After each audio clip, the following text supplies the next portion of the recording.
Hello everybody, Khan here.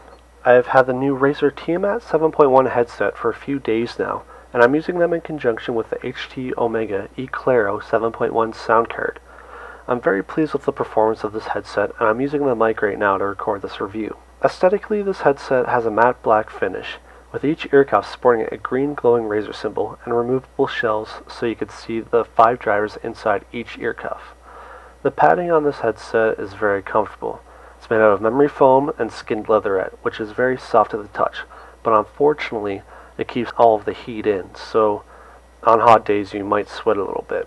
The microphone, when in the retracted position, is very subtle and out of the way, kinda hard to miss if you're not looking for it, but in the extended position is long enough to sit just off to the corner of your mouth, which, kind of a nuisance when you're trying to game and eat at the same time, but you can lower it into a lower position to get it out of the way. In comparison to my old SteelSeries Siberia headset, which I'll be using as comparison for the rest of this review, the Tiamat headset is big, but considering there are 5 drivers in each ear cuff, it's excusable. When I was waiting to purchase this headset, I was thinking that it would probably be super heavy, but upon arrival I was pleasantly surprised to find that they were actually very, very light, considering what's packed in each ear cuff. The overall weight of the headset comes in at 13 ounces, which is 0.8 of a pound. To compare that to my old headset, which comes in at 8.6 ounces, which is half a pound, this headset really isn't too heavy, and after a 10-hour gaming session, this headset was still very, very comfortable to wear, and my ears are not hurting at all. When it comes to how this headset sounds, I'm extremely pleased. The surround sound and positioning work amazing.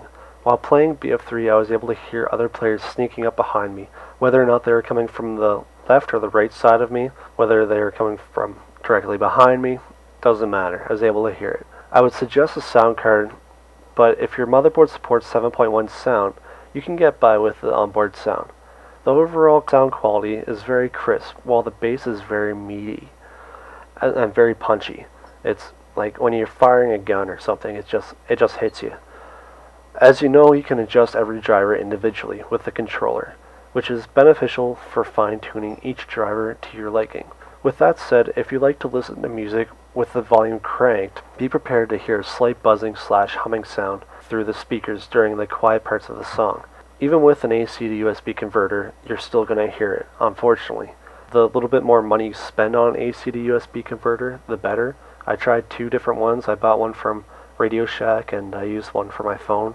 And the one from my phone gave off a little bit more noise than the one I bought from Radio Shack. So you might have to go drop like 20 bucks or so on an AC to USB converter. As requested, I'm posting screenshots of my sound card settings. As for the microphone quality on this headset, it leaves a bit to be desired. With the mic boost disabled and the microphone volume maxed out, it barely picks up your voice. It almost sounds like you're whispering into the microphone. With mic boost on and the mic volume turned up, the microphone becomes very sensitive. If you have a fan in the background or a window open and it's a kind of breezy day, it's going to sound like you're in a wind tunnel. With a bit of messing around with the settings, you can reduce the background noise a fair bit, but it'll still be there. Also, you'll probably have to play with the outbound settings in Vent or TeamSpeak or whatever VoIP program you're using. Unfortunately, it's just how it is. You're not going to get rid of all of the background noise. It's not unfortunate, unless your sound card comes with a noise cancelling option. When I use my onboard sound Realtek HD Audio Manager, it comes with a option to cancel out background noise and fans. It worked pretty good, but it didn't get everything.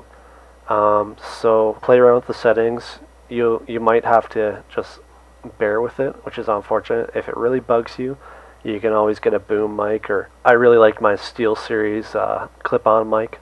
They work good, but if that really doesn't bother you and your clanmates or your friends really don't care, I'd say just roll with it because the headset sounds awesome. All in all, I'm very pleased with this headset and would recommend it to my friends who have the money to spend on the headset plus its sound card.